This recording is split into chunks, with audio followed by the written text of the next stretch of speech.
Hello all, I'm Sai and you're watching the Book Dragon. In today's video, I'm bringing to you my end of the year TBR.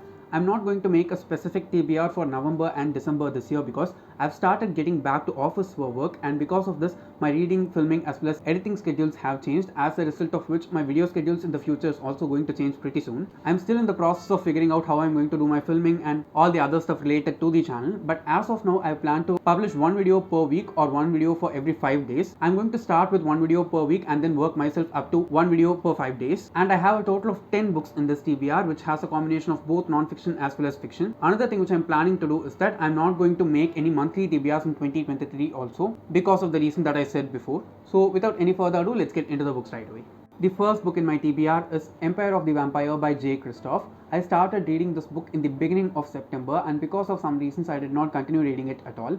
I've actually crossed 100 pages of the book. It's over 800 pages long, but I should say that as far as what I've read in the book, I liked it very much, and the reason why I was not able to read it is because I was just not in the mood to read a book, and since it's also very huge in size, it's a bit intimidating for me to just go forward and read it continuously. Because of these reasons, I did not finish reading it, but I'm sure that I'll be finishing it by the end of the year because we have 2 more months, and I'm not going to rush myself to finish this book because I want to relish it and savor it properly instead of just getting done with it. I've read like 5 other books by this author before this one, and I've liked the writing style of the author in each and every one of those 5 books. I expect the same kind of experience from this one also, and I don't want to spoil it just by reading it very quickly. I've heard mixed reviews for this one from the people whom I follow on booktube, but my expectations for this one are really high because in the 100 pages that I read from the book, it has a lot of world building, and the main character whom we see here is also a very grey person. So Empire of the Vampire is definitely the first book in this TBR.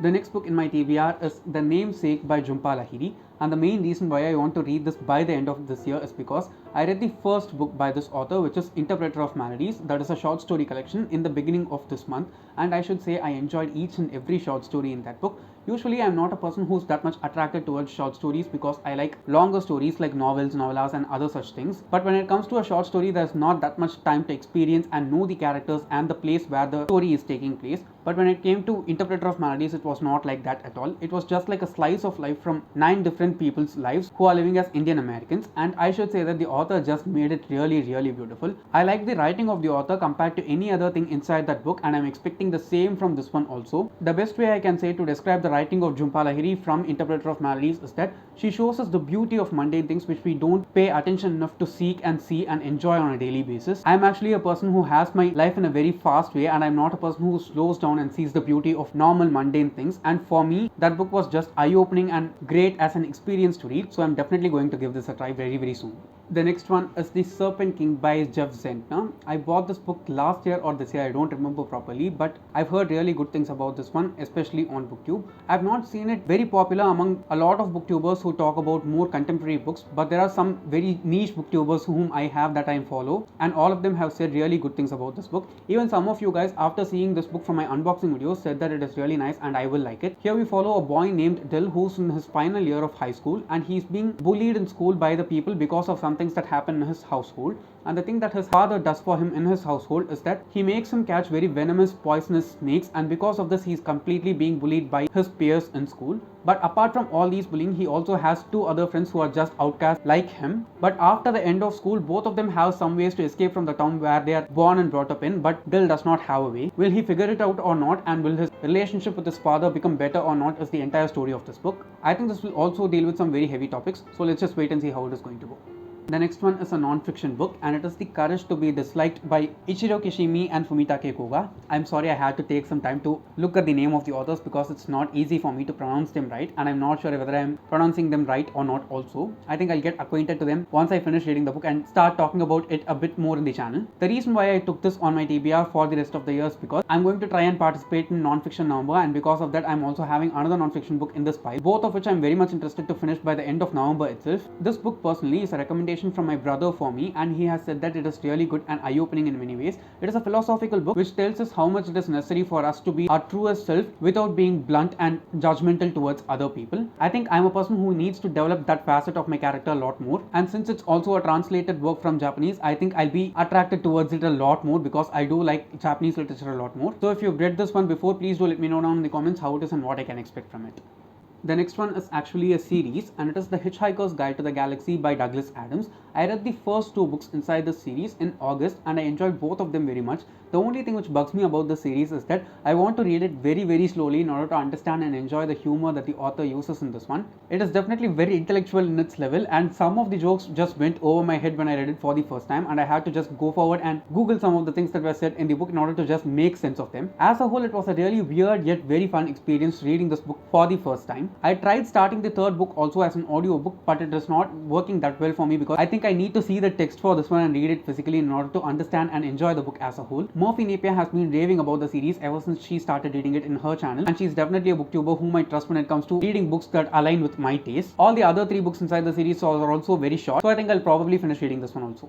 The next one is a mythology book, and it is Circe by Madelline Miller, which is the retelling of Circe from the Greek gods. I am a person who has zero knowledge about Greek mythology, so when I read the first book by this author, which is the Song of Achilles, in July, I enjoyed it completely and loved it from top to bottom. Rather than anything, I like the characterization of both the main characters in that one very much, and I've heard that Circe is done even better by the author compared to Achilles and Patroclus from A Song of Achilles. Another thing which just makes me a bit intimidated about this book is that I've heard nothing but great reviews of this one. I've not even seen one person hating it or saying anything negative about it at all in any aspect. That just builds this book very high in my mind, and I just hope that it lives up to all that hype. I actually started reading the book in August or September, I don't remember when, but after 20 to 30 pages I did not find it interesting or a bit confusing also. But as of now, I think I'm in a mindset to read this one. Let's just hope that I like this one just as much I liked The Song of Achilles. The next one is another self-help book, and it is 12 Rules for Life by Jordan B. Peterson. I started reading this in September or October again, and I'm not able to read this book fast because there are totally 12 rules and I've just been through 4 of the 12 rules so far. So I can say that I'm like a quarter way into the book. But everything that the author talks about here is very intense and it has so much information that we have to take in. Because of this reason, I'm just trying to take this book as slow as I can because I know that if I read it fast, I'll not be able to grasp everything that the author says. And I've just been through like 100 pages or so of the 400-page book, and until now itself, I've annotated so much out of this book. My plan is to read 1 rule per day and try to finish it by the end of November, but I'm not sure whether I'll be able to do that or not because I know that this book will be a very intense read. I'm getting the same kind of intensity like the time during which I read Sapiens last year. I can say that even Sapiens was easier for me to read because it was like a story, because it talks about our evolution as a species, but here it is not like that. The author jumps between different things in order to make us understand the rule properly and make sure that it also sticks with us. It is super intellectual and intense, but it also takes so much more time to read than I thought it would. So it's definitely one book which is on my TBR for the rest of the year. The next one is an author, and it is Alice Oseman. I've talked so many times about Alice Oseman's books so far in my previous 2 to 3 months TBRs, and I'm sure that I'm going to finish all of the author's books in the next 2 months because I have this video in which I've planned to talk about all of Alice Oseman's books that have been published so far. I've not read Loveless and I Was Born for This alone by the author until now, but I'm planning to reread all the other books which I read before also. I know that video is going to take a bit of time for me to produce and bring to you guys, but I'm sure that it will be worth the wait. Another reason why I've been putting it off for the past 2 months is because November is my birth month and I want to enjoy this author's writing on my birth month because I know that it will resonate with me in some way or the other, because I finished 2 of the author's full-length novels by now. The first one is Radio Silence, which I've talked about endlessly in the channel already, and the next one is Solitaire, which I read in the beginning of October. I'm hoping to have the same kind of thing in here as well as Loveless, so let's just wait and see how it is going to go.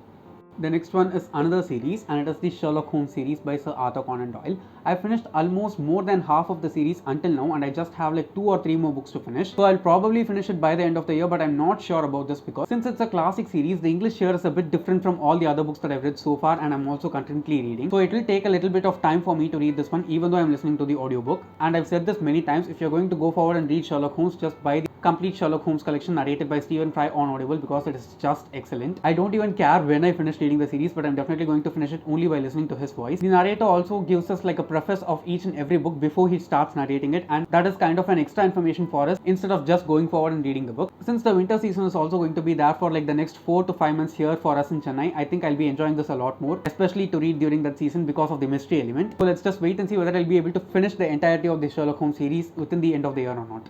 The last book in this TBR is yet another series, and it is Sivagamiyin SABATHAM by Kalki. It is another Tamil historical fiction series just like Ponniyin Selvan, and it is written by the same author also. The special thing about Sivagamiyin SABATHAM is that it happens in a timeline before that of Ponniyin Selvan, and the empire whom we follow here in Sivagamiyin SABATHAM is the Pallava Empire, who ruled the northern part of Tamil Nadu before the time of the Cholas. I know that if I start reading Sivagamiyin SABATHAM, I'll be able to finish the entire series in under 1 week itself because each and every one of these 4 books are much shorter in length compared to Ponniyin Selvan. Selvan. But the reason why I'm not able to binge the series is because I've planned to make dedicated summaries for each and every one of the 4 books in Tamil alone. You guys are enjoying my Ponniyin Selvan playlist a lot, especially in Tamil compared to English. And I know that many more Tamil people will be interested in reading the other series by Kalki after reading Ponniyin Selvan and watching the movies. Since I can also switch between formats to read the series, I think I'll be able to finish this by the end of the year.